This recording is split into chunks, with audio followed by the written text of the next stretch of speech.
ഒരു മനുഷ്യൻ മരിച്ചാൽ, മുഅ്മിനായൊരു മനുഷ്യൻ, ജീവിതത്തിലുടനീളം സൽക്കർമ്മങ്ങൾ ചെയ്ത ഒരു മനുഷ്യൻ, ആ മനുഷ്യൻ മരിച്ച് ഖബറിലെത്തിക്കഴിഞ്ഞാൽ അപ്പോൾ തന്നെ അവൻ ചെയ്ത സുഹൃതങ്ങളുടെ പ്രതിഫലം കിട്ടിത്തുടങ്ങും എന്ന് മനസ്സിലാക്കണ്ട. അങ്ങനെ കിട്ടൂല. ചോറ് അങ്ങനെ ആളുകൾ മനസ്സിലാക്കി ഖബറിലെത്തിയ അപ്പം തന്നെ കൂലിയാണ്.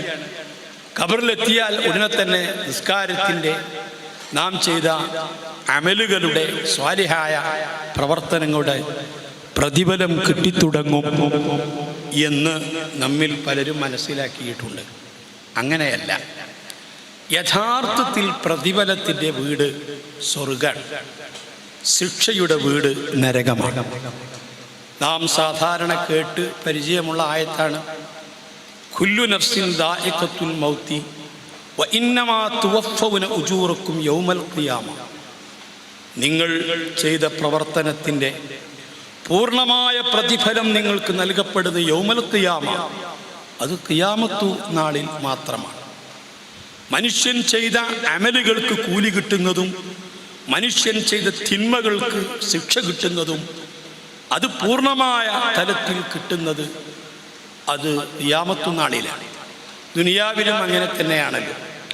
ദുനിയാവിൽ മനുഷ്യൻ ചെയ്ത തെറ്റുകളെ ശിക്ഷിക്കുന്നത് വർഷങ്ങളോളം കേസുകൾ നടന്ന് അതിൻ്റെ മുൻപ് പിടിച്ചു കൊണ്ടുപോകും. ഒരുപക്ഷെ ലോക്കപ്പിലോ അല്ലെങ്കിൽ ജയിലിലൊക്കെ ഇടും. പിന്നീട് അവനെ കോടതിയിൽ ഹാജരാക്കും. അങ്ങനെ കോടതിയിൽ ഹാജരാക്കിയിട്ട് ചില കേസുകൾ വർഷങ്ങളോളം ആ കേസുകൾ നടക്കും, സാക്ഷി വിസ്താരം നടക്കും. അങ്ങനെ കോടതി മുമ്പിൽ തെറ്റ് തെളിയിക്കപ്പെട്ട് കഴിഞ്ഞാൽ വീണ്ടും അതിൻ്റെ വിധി പറയും എന്നൊരു പ്രഖ്യാപനം ഉണ്ടാകും. അങ്ങനെ വിധിയൊക്കെ പറഞ്ഞിട്ടാണ് ശിക്ഷ നടക്കുക. കൊലക്കുറ്റമാണെങ്കിലും ഏത് കുറ്റമാണെങ്കിലും ആ കുറ്റം ചെയ്ത പാട് അതിന് ശിക്ഷിക്കുകയില്ല. ആ കുറ്റം തെളിയിക്കപ്പെട്ട് പിന്നീട് സിംഗിൾ ബെഞ്ച് പോരാത്തത് പിന്നെ മറ്റേ ബെഞ്ച്, പല ബെഞ്ചുകളും ഒക്കെ കൂടി തീരുമാനിച്ച് എത്ര കാലം കഴിഞ്ഞിട്ടാണ് ചെയ്ത കുറ്റത്തിന് ദുനിയാവിൽ തന്നെ ശിക്ഷ വിധിക്കുന്നത്.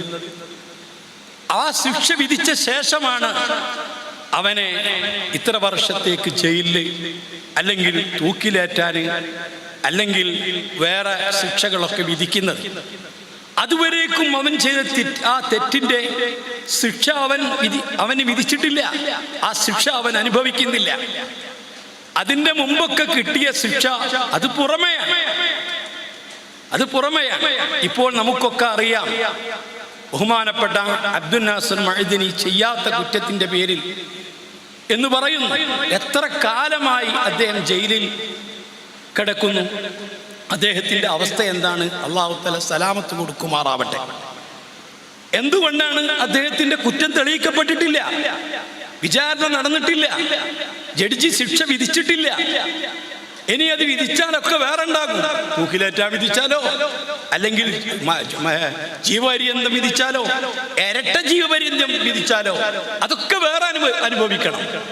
അതിൻ്റെ മുൻപ് ഇപ്പോൾ വിചാരണ തടവുകാരനായി മനുഷ്യൻ, ആ നിരപരാധിയായ പണ്ഡിതൻ നീതി നിഷേധിക്കപ്പെട്ട് ജയിലിൽ കഴിയുകയാണ്.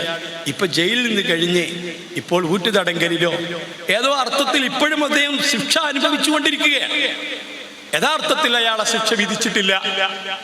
ഇതേ രൂപത്തിൽ തന്നെ മനുഷ്യൻ ജീവിതകാലത്ത് ചെയ്ത നന്മ തിന്മ അതിൻ്റെ ശിക്ഷകളും അതിൻ്റെ രക്ഷകളും മനുഷ്യൻ മരിച്ച് ഖബറിലെത്തിയാൽ കിട്ടിത്തുടങ്ങൂല. ഉറപ്പ്, ഖബറിലെത്തിയാൽ കിട്ടിത്തുടങ്ങൂല. മഹാനരായ അഷ്റഫുൽ ഖൽഖ് മുത്ത് മുഹമ്മദുർ റസൂലുള്ളാഹി സ്വല്ലല്ലാഹു അലൈഹി വസല്ലമ തങ്ങൾ നമ്മുടെ അഖീദയാണ്, സുന്നത്തി ജമാഅത്തിന്റെ അഖീദയാണ്. മുത്തുനബി സ്വല്ലല്ലാഹു അലൈഹി വസല്ലമ തങ്ങൾ പറഞ്ഞ കൃത്യമായ ഇസ്ലാമിന്റെ വിശ്വാസമാണത്. സഹീഹുൽ ബുഖാരിയിലും സഹീഹ് മുസ്ലിമിലൊക്കെ കാണാം സകാത്ത് കൊടുക്കാത്ത മനുഷ്യൻ അനുഭവിക്കുന്ന ശിക്ഷയെ സംബന്ധിച്ച മഹ്ശറിൽ ആ മഹ്ശറിൽ വിചാരണയ്ക്ക് ശേഷം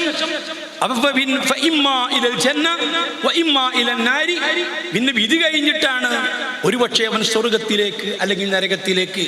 അതിന്റെ മുമ്പ് അവൻ മൃഗങ്ങൾക്ക് സക്കാത്ത് കൊടുക്കാത്തവൻ, ഒട്ടകങ്ങൾക്ക് സക്കാത്ത് കൊടുക്കാത്തവനാണെങ്കിൽ ആ സക്കാത്ത് കൊടുക്കാത്ത ഒട്ടകങ്ങൾ മുഴുവനും മഹ്ശറിൽ അവനെ കടിച്ചുകൊണ്ടിരിക്കും, കാലുകളെ കൊണ്ട് ചവിട്ടിക്കൊണ്ടിരിക്കും.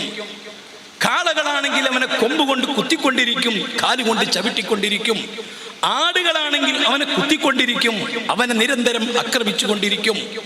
സ്വർണവും വെള്ളിയുമാണെങ്കിൽ ആ സ്വർണവും വെള്ളിയും അത് തീയിലിട്ട് അടിച്ച് പരത്തി ചൂടാക്കി അവന്റെ ശരീരത്തിന്റെ മുൻപ് ഭാഗങ്ങളിലും അവന്റെ നെറ്റിയിലും അവന്റെ പിന്നാമ്പുറത്തും ശക്തമായിട്ട് ചൂടാക്കിക്കൊണ്ടിരിക്കും.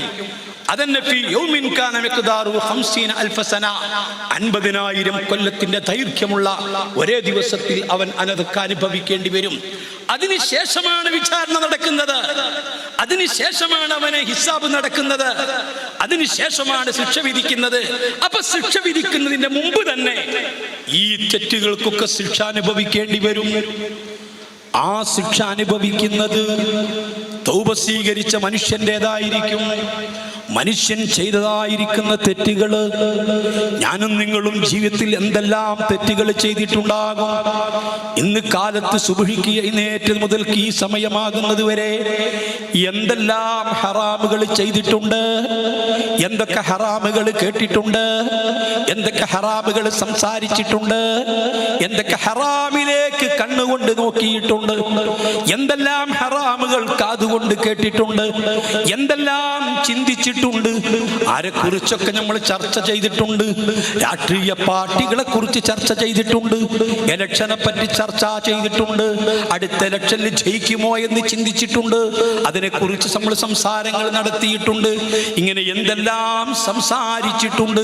വലിയ കച്ചവടക്കാരനാണെങ്കിൽ സാധ്യതയുള്ള ബിസിനസ്, ഏറ്റവും കൂടുതൽ ലാഭം കിട്ടാൻ ചാൻസ് ഉള്ള കച്ചവടത്തെ കുറിച്ച് ചിന്തിച്ചിട്ടുണ്ട്.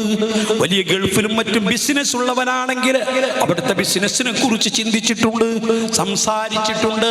അതിനെപ്പറ്റിയെല്ലാം പലരുമായിട്ട് സംവാദം നടത്തിയിട്ടുണ്ട്. എന്തെല്ലാം കാര്യങ്ങള്. അല്പമൊക്കെ മറ്റ് രാഷ്ട്രങ്ങളെ പറ്റിയും രാഷ്ട്രീയത്തെ പറ്റിയും ഒക്കെ ബോധമുള്ളവനാണെങ്കിൽ ഗസയെ പറ്റി ചർച്ച ചെയ്തിട്ടുണ്ടാവാം, അമേരിക്കയെ പറ്റി ചർച്ച ചെയ്തിട്ടുണ്ടാവാം, ഇസ്രായേലിനെ കുറിച്ച് പറഞ്ഞിട്ടുണ്ടാവാം, അങ്ങനെ ഹമാസിനെ കുറിച്ച് പറഞ്ഞിട്ടുണ്ടാവാം, ഇങ്ങനെ പലരെയും കുറിച്ച് പറഞ്ഞിട്ടുണ്ടാവാം. എന്നാൽ ഈ തെറ്റുകളൊക്കെ പൊറുക്കപ്പെടാൻ എന്തെല്ലാം അമലുകൾ, എത്ര നിസ്കാരങ്ങള്, എത്ര വുദൂകള്, എത്ര ദാനധർമ്മങ്ങള്, എത്ര നോമ്പുകള്. അല്ലാഹുവിന്റെ റസൂല് പഠിപ്പിച്ചതനുസരിച്ച് റജബ് മാസത്തില് എത്ര ആളുകൾക്കാണ് പൊറുക്കപ്പെടുന്നത്, ബറാഅത്തിന്റെ രാവിലെ എത്ര ആളുകൾക്കാ പാപങ്ങൾ പൊറുക്കപ്പെടുന്നത്. എന്നാൽ പ്രിയപ്പെട്ട മുസ്ലിമേ, നിനക്കറിയുമോ നിന്റെ വിശ്വാസം, ഹബീബായ തങ്ങൾ പഠിപ്പിച്ച വിശ്വാസം, അല്ലാഹുവിന്റെ റസൂല് പഠിപ്പിച്ച വിശ്വാസം, ഈ ഖുർആൻ എനിക്കും നിനക്കും പഠിപ്പിച്ച വിശ്വാസം, ഷാഫി ഇമാം പഠിപ്പിച്ചൊരു വിശ്വാസം, അബൂ ഹനീഫ തങ്ങൾ പഠിപ്പിച്ചൊരു വിശ്വാസം, ഇമാം അബുൽ ഹസൻ അശ്അരി തങ്ങൾ പഠിപ്പിച്ച വിശ്വാസം, അബൂ ഇസ്ഹാഖ് അൽ-ഇസ്ഫറായിനി തങ്ങൾ പഠിപ്പിച്ച വിശ്വാസം, അബൂ മൻസൂർ അൽ-മാതുരിദി തങ്ങൾ പഠിപ്പിച്ച വിശ്വാസം, മഹാനായ സാജി തങ്ങൾ പഠിപ്പിച്ച വിശ്വാസം, ബഹുമാനപ്പെട്ട അദു തങ്ങൾ പഠിപ്പിച്ച വിശ്വാസം, ഞാനും നിങ്ങളും പഠിച്ചിരിക്കുന്ന ഒരു വിശ്വാസം. നിങ്ങൾ നല്ല ഭക്ഷണം കൊടുത്തുകൊണ്ട്, സൗകര്യങ്ങൾ ഏർപ്പെടുത്തി കൊടുത്തുകൊണ്ട്, ഏതൊരു ദീൻ പഠിക്കാനാണോ നിങ്ങൾ മക്കൾക്ക് ഭക്ഷണം കൊടുക്കുന്നത്, ഏതൊരു ദീൻ പഠിക്കുന്നതിന്റെ പേരിലാണോ നിങ്ങൾ മുത്തഅല്ലിമീങ്ങളെ സ്നേഹിക്കുന്നത്, ഏതൊരു ദീൻ പഠിപ്പിച്ചു കൊടുക്കുന്നതിന്റെ പേരിലാണോ എന്നോട് നിങ്ങൾക്ക് താല്പര്യം തോന്നുന്നത്, എന്നോട് നിങ്ങൾക്ക് ഇഷ്ടം തോന്നുന്നത്. അല്ലാഹ് സുബഹി നിസ്കാരത്തിന്റെ മുമ്പ് എഴുന്നേറ്റുകൊണ്ട് എത്ര ഉമ്മമാരാ ചായ കൊടുത്തയക്കുന്നത്, നല്ല വിഭവ സമൃദ്ധമായ ആഹാരങ്ങൾ കൊടുത്തയക്കുന്നത്. അങ്ങനെ കൊടുത്തയക്കുന്ന ഉമ്മമാര് എന്തിന്റെ പേരിലാ കൊടുത്തയക്കുന്നത്? അല്ലാഹ് നടക്കാൻ പറ്റാത്ത 10-60 വയസ്സ് പ്രായമുള്ള ആളുകള് നടന്നു പോയിക്കൊണ്ട് വീണ്ടും ഭക്ഷണം കൊണ്ടുവരുന്നത് എന്തിന്റെ പേരിലാ? ഈ ദീൻ പഠിക്കുന്നതിന്റെ പേരിലാ, ഈ ദീൻ പഠിപ്പിക്കുന്നതിന്റെ പേരിലാ, ഈ വിശ്വാസം നമുക്ക് പഠിപ്പിച്ചു തരുന്നതിന്റെ പേരിലാ. അങ്ങനത്തെ വിശ്വാസം എന്താണെന്നറിയോ? ആഖിർ സമാന മക്കളെ, നിങ്ങൾക്കറിയുമോ? മൻ യഅമൽ മിസ്ഖാല ദർറത്തിൻ ഖൈറൻ യറാ വമൻ യഅമൽ മിസ്ഖാല ദർറത്തിൻ ശർറൻ യറാ.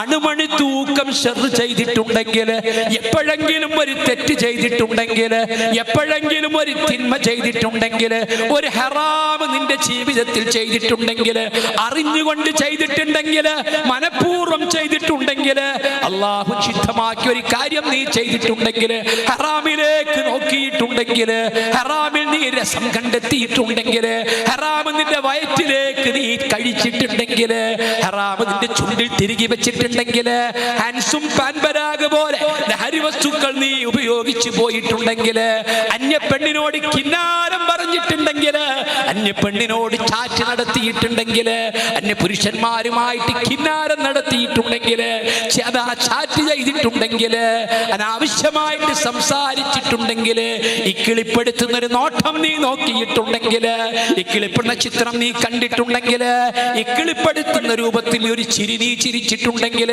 ഇതുകൊണ്ടല്ല നിനക്ക് സംഭവിക്കാൻ പോകുന്നത്.